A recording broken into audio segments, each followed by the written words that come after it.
इमलौली में अतिक्रमणकारियों के मकान पर चला बुलडोजर। सिवान जिला के मैरवा थाना क्षेत्र के इमलौली गांव में गैर मजरूआ मालिकान जमीन पर अवैध कब्जा करने वालों के मकान पर बुलडोजर चलाकर अतिक्रमण हटाया गया। इस दौरान दीवार गिरने से एक 60 वर्षीय महिला बुरी तरह घायल हो गई। इसके बाद अतिक्रमणकारी आक्रोशित होकर पुलिस बल पर पथराव कर दिया, जिससे सीओ राहुल कुमार, 2 महिला पुलिसकर्मी और जेसीबी के चालक सहित अंचल कर्मी घायल हो गए। इसके साथ ही जेसीबी का शीशा क्षतिग्रस्त हो गया। मौका पाकर पुलिस बल वहां से फरार हो गया। घायल महिला उगा देवी है। वीरेंद्र यादव, व्यास यादव, उमेश चौधरी, सुभाष चौधरी के मकान पर बुलडोजर चला है। बता दें कि इमलौली के सीमा देवी के द्वारा सरकारी जमीन पर अवैध कब्जा करने को लेकर लोक शिकायत में आवेदन दिया गया था। कोर्ट से आवेदन मिलने के बाद अतिक्रमण की कार्रवाई किया गया। इस संबंध में सीओ राहुल कुमार ने बताया कि कोर्ट के आदेश के बाद सरकारी जमीन पर अतिक्रमण करने वाले 1 दर्जन ग्रामीणों पर नोटिस देकर अतिक्रमण मुक्त करने का निर्देश दिया गया था, जिसका जमाबंदी चल रहा था। उसे छोड़कर जमाबंदी नहीं चलने वाले अतिक्रमणकारियों पर बुलडोजर चलाकर अतिक्रमण हटाया गया। उन्होंने यह भी कहा कि पथराव करने वालों पर मुकदमा दर्ज किया जाएगा। इमलौली गांव में सीओ साहब एक तरफा 10-11 आदमी के मकान बना है शिव मंदिर के बगले इमलौली गांव में, तो उसको तोड़ने के लिए गए थे। सीओ साहब के पास हम लोग सुबह गए थे। सुबह जाने के बाद से बहुत रिक्वेस्ट किए कि हमारा केस हाई कोर्ट में भी हो गया, उसका फाइल नंबर भी आ गया था केस का। जमीन कैसा है? जमीन कैसा है जिसमें घर बना है? मालिक गैर मजरूआ जमीन है, तो उसमें सब नहीं है, थोड़ा थोड़ा सा है, सब नहीं पकड़ा हुआ है। थोड़ा थोड़ा सा कर्टेन वर्टेन वगैरह रखा हुआ है, और वो जो पक्का बिल्डिंग बना वो सब ढा रहे थे।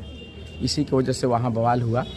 तो वहाँ हम लोग सुबह जब गए थे, सीओ साहब को लगे बहुत रिक्वेस्ट किए कि कम से कम थोड़ा टाइम दे दीजिए, 2-4 दिन समय दे दीजिए। नहीं दिए। अब सारे औरतों पे वो लाठीचार्ज करवाए वहाँ। उसमें एक औरत बुरी तरह से घायल हो गई। औरतों पर लाठी भी चार्ज हुआ है? हाँ, लाठी चार्ज हुआ है। और औरत को नहीं छूना चाहिए, हम लोग तो कुछ बोल ही नहीं रहे थे, लेकिन औरत को मार करके पूरा बुरी तरह से घायल कर दिया। 8-10 औरत यहाँ भी घायल हो चुकी हैं। एक तो एकदम सीरियस है, वो अब मरे चाहे जब मरे वो मरी जाएगी। एक का हालत गंभीर है। हाँ, पूरा गंभीर है। कितने की संख्या में पुलिस थी वहाँ? अरे वहाँ कम से कम 70-80 पुलिस थी। 70-80 की संख्या? हाँ हाँ। कितने घरों को तोड़ा गया? कम से कम अभी फिलहाल में 4-5 घर ढा दिया गया। किनके घर है? उसमें एक प्यास चौधरी का घर था, एक जोखू चौधरी का घर था, और हमारा सुभाष यादव का घर था, जवाहिर चौधरी का था। मेरा बाउंड्री को टच करने का है, उसी स्थिति में औरतें थोड़ा बहुत अपने तरफ पुलिस मैरवा का जो सीओ साहब है वो 10 दिन पहले वहाँ पर गए थे अतिक्रमण हटाने के लिए। उसके बाद वो 10 दिन का समय दिए थे कि आप लोग 10 दिन के अंदर आप लोग इस जगह को खाली कर दीजिए। तो फिर से आप लोग खाली क्यों नहीं किए? 10 दिन का समय दिए थे, तो शादी तक समय दिए थे। इसमें 9 तारीख को बारात आ रहा है बगल वाले घर में, जो जवाहिर चौधरी का घर है। तो 9 तारीख को बारात? हाँ, 9 तारीख को बारात है। उसमें ये बात आप लोग सीओ साहब को बताएं? पूरा रिक्वेस्ट के कार्ड ले लेके औरतें उनके पीछे घूमी, लेकिन थोड़ा सा भी नहीं सुने। वो एक तरफा माने समझे कि एक औरत के कहने पे पूरा समझ लिए कि प्रशासन पूरा बिहार उसके सपोर्ट में आ गया है। एक औरत के कहने पर 20 आदमी को आज उजाड़ा जा रहा है। ये न्याय हो रहा है? वहाँ पे ये न्याय हो रहा है सीओ के द्वारा? सीओ साहब का कहना है, प्रशासन का कहना है कि 2 महीने से लगातार नोटिस दिया जा रहा है। 2 महीने से 3 नोटिस किए हैं, 2 महीने से नोटिस कर रहे हैं। दो नोटिस, इसके पहले एक नोटिस किए थे। जो पहला नोटिस किया था उस नोटिस पे हम लोग जब ब्लॉक में आए थे उस टाइम तो वो खुदे नहीं थे, वहाँ पे गायब हो गए थे। सुनवाइए नहीं किए जे भाई आप लोग आकर के अपना बताइए। हम लोग खुद जा करके 3-4 घंटा वहाँ वेट किए, तो सीओ ब्लॉक में नहीं थे उस टाइम।